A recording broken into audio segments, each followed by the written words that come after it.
memulai pidato saya dalam 3, 2, 1. Dewan juri yang terhormat, saya selaku pembicara pertama dari tim CG yang berkedudukan sebagai standing pro akan mengawali perdebatan kita pada hari ini dengan memberikan 2 layer pembahasan, di mana layer pertama adalah mengenai bantahan ataupun bidasan mengenai pernyataan dari tim oposisi. Dan layer kedua adalah pembahasan mengenai bangunan argumentasi dari tim kami.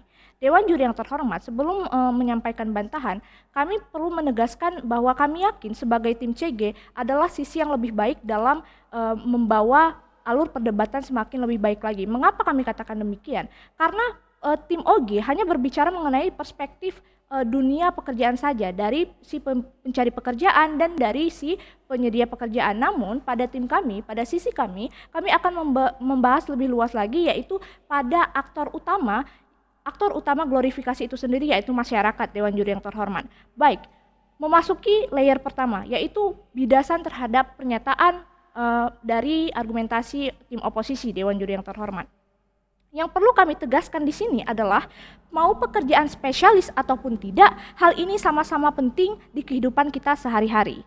Dalam perdebatan hari ini, kita tidak memperdebatkan masalah mana yang lebih baik, pekerjaan generalis ataupun pekerjaan yang spesialis. Poin pentingnya adalah pada kata glorifikasi. Dan pada sisi kami sangat menyesali adanya glorifikasi terhadap karir spesialis. Dan kami akan membantah poin argumentasi dari tim oposisi, di mana mereka mengatakan bahwa glorifikasi dibutuhkan untuk supaya orang-orang tidak termakan informasi yang salah, Dewan juri yang terhormat. Namun pada dasarnya kita melihat lagi, orang-orang yang memasuki dunia kerja adalah orang-orang yang memiliki kematangan dalam berpikir.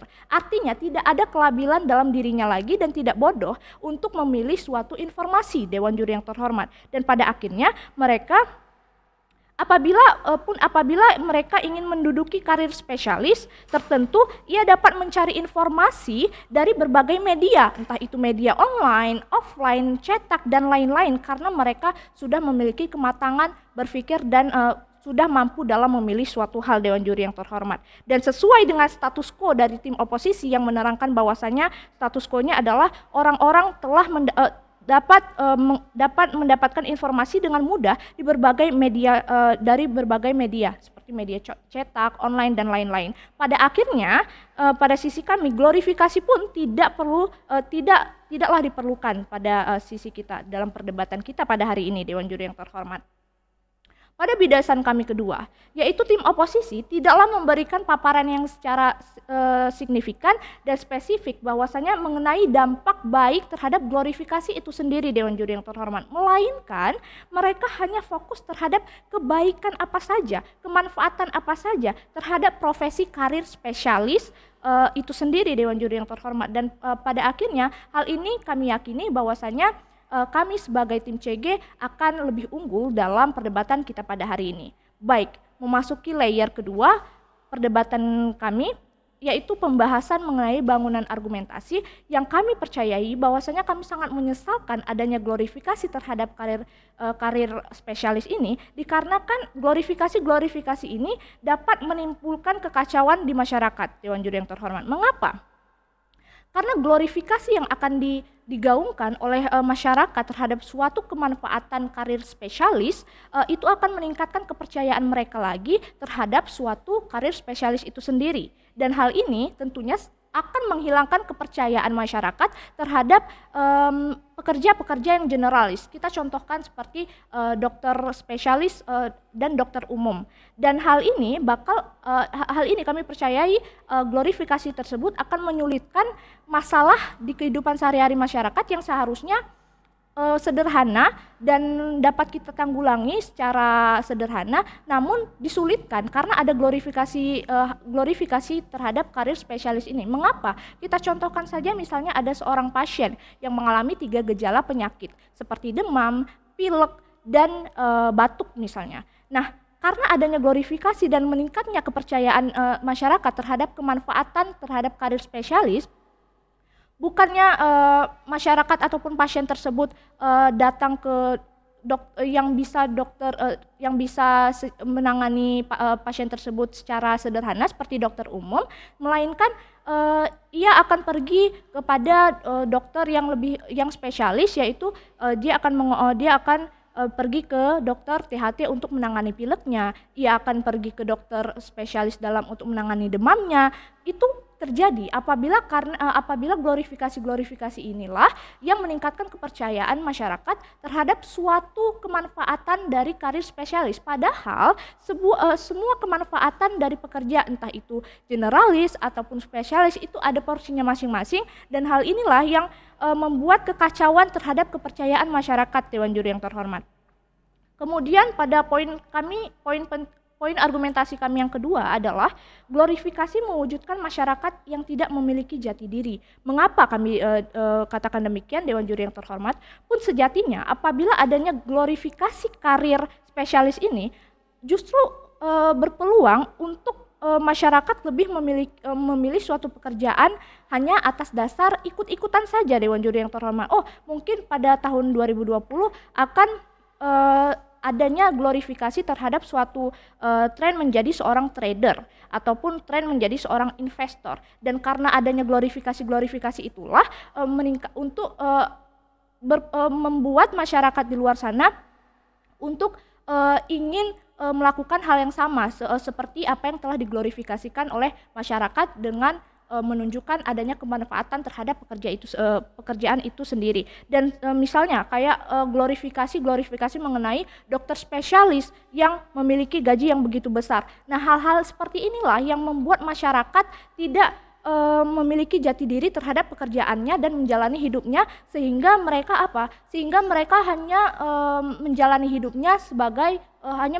hidupnya dan memilih pekerjaan sesuai dengan apa yang menjadi tren ataupun apa yang menjadi orang gaung-gaungkan pada masa-masa tertentu, dan kami yakin hal ini adalah bersifat sementara, Dewan Juri yang terhormat. Dan pada akhirnya kami percaya bahwasanya kami lebih baik pada sisi kami lebih baik dalam perdebatan kali ini, dan kami sebagai tim CG bangga membuka kasus. Terima kasih. Saya akan memulai pidato saya dalam waktu 3, 2, 1. Kemampuan seseorang tidak hanya dimiliki dengan adanya pendidikan, namun juga dimiliki karena adanya pengalaman kerja yang bertahun-tahun.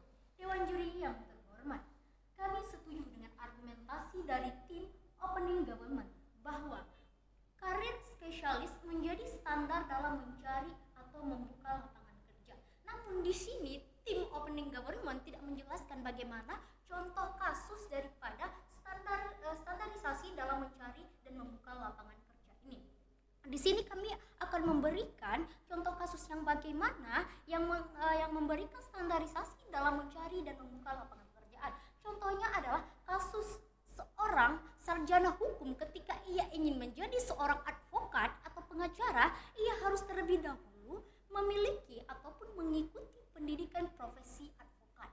Ini menjadi bahwasanya materi-materi yang dipelajari di dunia kuliah itu tidak berperan penting dalam dunia kerja. Padahal dalam dunia perkuliahan ini telah memberikan bagaimana mekanisme seorang advokat dalam membela kliennya. Nah, ketika adanya glorifikasi karir sosial ini berarti menganggap bahwasanya materi yang diberikan oleh dosen-dosen selama 4 tahun minimal itu tidak berperan penting di dalam dunia pekerjaan seorang advokat. Kemudian glorifikasi karir ini tidak dapat mengikuti perkembangan zaman, karena glorifikasi karir spesialis ini hanya menggunakan pendidikan khusus yang dibutuhkan pada saat ini, yang artinya bahwa pendidikan atau pelatihan khusus atau pendidikan profesi ini adalah pendidikan yang dibutuhkan saat ini ataupun yang kebutuhan negara saat ini, tidak memikirkan secara berkelanjutan. Nah, ketika tidak dipikirkan secara berkelanjutan, maka ketika seseorang yang memiliki glorifikasi karir spesialis ini, dia tidak akan digunakan lagi karena tidak mengikuti daripada perkembangan zaman tersebut. Kemudian tim OO mengatakan ketika seseorang yang memiliki ahli atau spesialis, orang-orang Dewan Juri yang terhormat, perlu kita ketahui bahwasanya seorang ahli ataupun yang memiliki profesi ahli tidak memiliki patokan daripada tarif-tarifnya, karena patokan daripada tarifnya ini mengikuti dari bagaimana permasalahan yang dia tangani. Contohnya misalkan seorang advokat ataupun pengacara, ketika dia mengatasi permasalahan atau membela kliennya, dia akan mematok tarif sesuai daripada permasalahan yang dia bela. Tidak mungkin ketika permasalahan yang dianggap sederhana dipatok dengan tarif yang cukup tinggi. Nah, begitu juga dalam hal profesi ahli dokter. Ketika penyakit yang dianggap sederhana ini dipatok dengan tarif yang tinggi, maka itu tidak akan sesuai daripada kondisi daripada masyarakat ini. Kemudian tim OO juga memberikan contoh bahwa masyarakat dapat memberikan atau informasi yang menganggap bahwasanya berita yang disebarkan oleh masyarakat itu paling benar. Nah, dalam hal ini masyarakat dalam usia kerja ataupun masyarakat yang telah mengetahui bagaimana sistem media sosial itu akan lebih membedakan atau mengetahui berita-berita atau menyaring daripada informasi yang beredar dari media sosial ini. Kemudian tim OO juga mengatakan bahwa tidak semua orang dapat berkuliah di tempat yang diinginkan, dan orang juga kuliah dengan adanya dorongan daripada orang tua. Nah, tim OO juga mengatakan bahwasanya pembelajaran ataupun pendidikan di luar daripada pendidikan yang diinginkan oleh setiap orang ini dapat diperoleh daripada magang. Nah, perlu kita ketahui dalam hal ini Dewan Juri yang terhormat, ketika seseorang ingin memperoleh pendidikan spesialis ataupun pendidikan profesi ini, dia harus sesuai daripada jurusan yang diambil ketika dia kuliah. Contohnya misalkan seseorang yang kuliah daripada jurusan hukum ini, dia bisa mengikuti pendidikan daripada profesi advokat. Begitu juga dengan profesi daripada dokter ini. Nah, ketika seseorang ingin mendapatkan profesi ataupun pendidikan karir spesialis ini adalah orang-orang yang keluaran atau lulusan daripada fakultas kedokteran. Tidak mungkin dalam hal ini seseorang yang misalnya kuliah daripada jurusan teknik akan mengikuti pendidikan profesi advokat ataupun profesi kedokteran, karena ini berbeda jauh daripada tupoksi daripada fungsi-fungsi dari jurusannya itu. Kemudian dari tim opening opposition juga mengatakan bahwasanya glorifikasi spesial ini didukung atau menjadi acuan sehingga orang-orang dapat mengetahui apa spesialnya yang didapatkan daripada profesi ahli ini atau spesialis ini. Nah, di sini akan memberikan stigmatisasi kepada masyarakat bahwasanya orang yang memiliki keahlian di bidang generalis, dalam contohnya adalah dokter umum, itu akan dipandang negatif ataupun dokter umum ini akan dipandang bahwasanya dia tidak begitu penting dibandingkan daripada dokter spesialis ini. Dewan Juri yang terhormat, glorifikasi karir spesialis ini akan membentuk ruang-ruang dalam masyarakat sehingga akan memberikan kesulitan bagi masyarakat dalam memilih ahli untuk menyelesaikan sebuah permasalahan.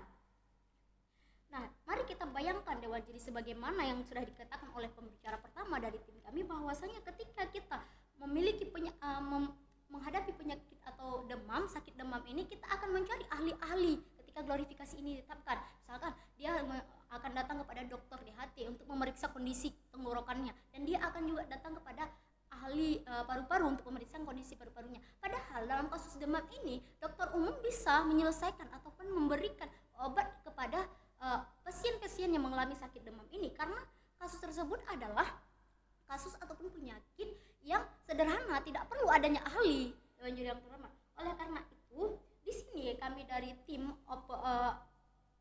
closing government mengatakan kembali bahwasanya kami sangat setuju dengan mosi perdebatan kali ini, yaitu Dewan ini menyesali glorifikasi karir spesialis karena kemampuan seseorang tidak dapat diukur daripada pendidikan ahlinya saja, namun daripada pengalamannya menjadi acuan daripada ilmu yang didapatkan. Terima kasih. Wassalamualaikum warahmatullahi wabarakatuh.